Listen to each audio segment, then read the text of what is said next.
ನಮಸ್ಕಾರ ಸ್ನೇಹಿತರೆ, ಇವತ್ತು ನಾನು ನಿಮ್ಮ ಜೊತೆ ಅನಾನಸ್ಸಿನ ಲೇಹ ಅಥವಾ ಪೈನಾಪಲ್ ಜಾಮ್ ಮಾಡೋದು ಹೇಗೆ ಅಂತ ಶೇರ್ ಮಾಡ್ಕೊಳ್ತಾ ಇದ್ದೀನಿ.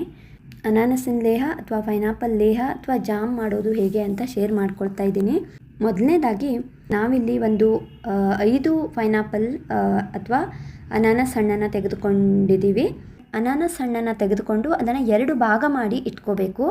ಹಾಗೆ ನಿಧಾನಕ್ಕೆ ಅದನ್ನು ಒಂದೊಂದಾಗಿ ನಾವು ಈ ಕಾಯಿ ತುರಿಯೋ ಮಣೆ ಇರುತ್ತಲ್ಲ, ಕೋಕೋನಟ್ ಗ್ರೇಟರ್ ಇರುತ್ತಲ್ಲ, ಅದರಲ್ಲಿ ಅನಾನಸ್ಸಿನ ಒಳಗಡೆಯಿಂದ ಎಲ್ಲವನ್ನು ತೆಗಿಬೇಕು. ಹೇಗೆ ಅಂದರೆ ಕಾಯಿ ತುರಿದ ಥರನೇ ಅನಾನಸನ್ನು ತುರಿಬೇಕು.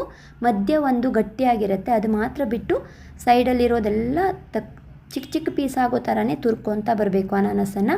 ಹೀಗೆ ಎಲ್ಲ ಹಣ್ಣುಗಳನ್ನು ಚೆನ್ನಾಗಿ ತುರಿದು ಅದರಲ್ಲಿ ತುಂಬ ವಾಟ್ರಿ ಜ್ಯೂಸ್ ಬರುತ್ತೆ, ಅನಾನಸ್ ಜ್ಯೂಸ್ ಹೊರಗಡೆ ಬರುತ್ತೆ, ಅದನ್ನು ಕೂಡ ಸೇರಿಸ್ಕೊಂಡು ಎಲ್ಲವನ್ನು ಒಟ್ಟಿಗೆ ಒಂದು ಪಾತ್ರಕ್ಕೆ ಹಾಕ್ಕೋಬೇಕು. ತುರಿದಾಗಿರೋದನ್ನೆಲ್ಲ ಸೇರಿಸಿ ಒಂದು ದೊಡ್ಡ ಪಾತ್ರೆಗೆ ಹಾಕ್ಕೊಳ್ಬೇಕು. ನಂತರ ಅದಕ್ಕೆ ಒಂದು 3/4 ಆಗುವಷ್ಟು ಬೆಲ್ಲ ಹಾಕ್ಕೊಳ್ಬೋದು. ಬೆಲ್ಲವನ್ನು ಸಾಕಷ್ಟು ಹಾಕಬೇಕು. ಹಾಗಂತ ತೀರಾ ಜಾಸ್ತಿ ಅಂತಲೂ ಅಲ್ಲ, ಹಾಗಂತ ಕಡಿಮೆ ಹಾಕಿದರೆ ಅದು ಒಳ್ಳೆ ಪಾಕ ಬರಲ್ಲ ಮತ್ತು ಸ್ವೀಟ್ ಆಗಲ್ಲ. ಯಾಕಂದರೆ ಅನಾನಸ್ಸಿನಲ್ಲಿ ಸ್ವಲ್ಪ ಹುಳಿ ಅಂಶ ಇರೋದ್ರಿಂದ ನಾವು ಬೆಲ್ಲವನ್ನು ಸ್ವಲ್ಪ ಜಾಸ್ತಿ ಹಾಕೋದ್ರಿಂದ ಅದು ಬ್ಯಾಲೆನ್ಸ್ ಮಾಡುತ್ತೆ. ಅದಕ್ಕೆ ರುಚಿಗೆ ತಕ್ಕಷ್ಟು ಬೆಲ್ಲವನ್ನು ಹಾಕಿ ಅದನ್ನು ಗ್ಯಾಸ್ ಸ್ಟೋವ್ ಮೇಲೆ ಕಾಸೋದಕ್ಕೆ ಇಡಬೇಕು. ಇಲ್ಲಿ ಬೆಲ್ಲವನ್ನು ನಾವು ಜೋನಿ ಬೆಲ್ಲ ತೆಗೆದುಕೊಂಡಿರೋದು, ಜಾಗ್ರಿ.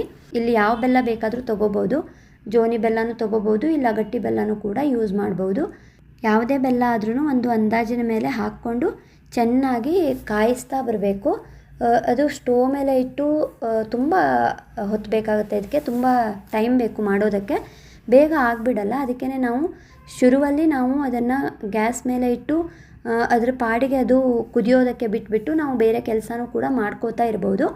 ಅದು ಜ್ಯೂಸೆಲ್ಲ ಆರಿ ಒಳ್ಳೆ ಕುದಿ ಬಂದು ಕುದ್ದು ಚೆನ್ನಾಗಿ ಕುದಿದು ಅದು ನೀರೆಲ್ಲ ಆರೋಗುತ್ತೆ.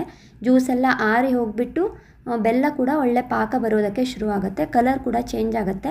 ನಮ್ಗೆ ಗೊತ್ತಾಗುತ್ತೆ ಇವಾಗ ಪಾಕ ಬಂದಿದೆ ಮತ್ತು ಕರೆಕ್ಟಾಗಿ ಜಾಮ್ ರೆಡಿ ಆಗ್ತಾ ಇದೆ ಅಂತ. ಸೊ ಈ ಥರ ನೀರೆಲ್ಲ ಆರಿಬಿಟ್ಟು ಸ್ವಲ್ಪ ಪಾಕನೂ ಬಂದು ಕಲರೆಲ್ಲ ಚೇಂಜ್ ಆದಮೇಲೆ, ಪೂರ್ತಿ ನೀರು ಆರಿದ ಮೇಲೆ ನಾವು ಗ್ಯಾಸ್ ಆಫ್ ಮಾಡ್ಬೋದು.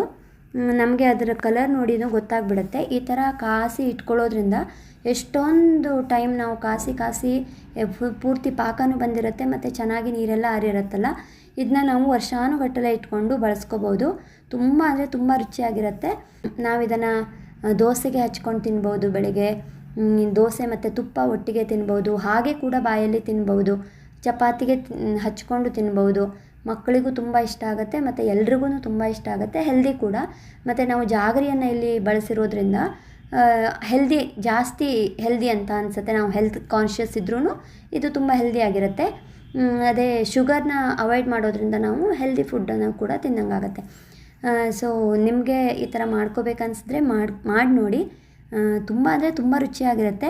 ಹುಳಿ ಮತ್ತು ಸಿಹಿ 2 ಬ್ಯಾಲೆನ್ಸ್ ಆಗಿರುತ್ತಲ್ಲ, ಮತ್ತು ಅನಾನಸ್ಸಿನ ಫ್ಲೇವರ್ ಜೊತೆ ಜಾಮ್ ತುಂಬ ಚೆನ್ನಾಗಿರುತ್ತೆ. ನೀವು ಒಮ್ಮೆ ಟ್ರೈ ಮಾಡಿ ನೋಡಿ. Thank you.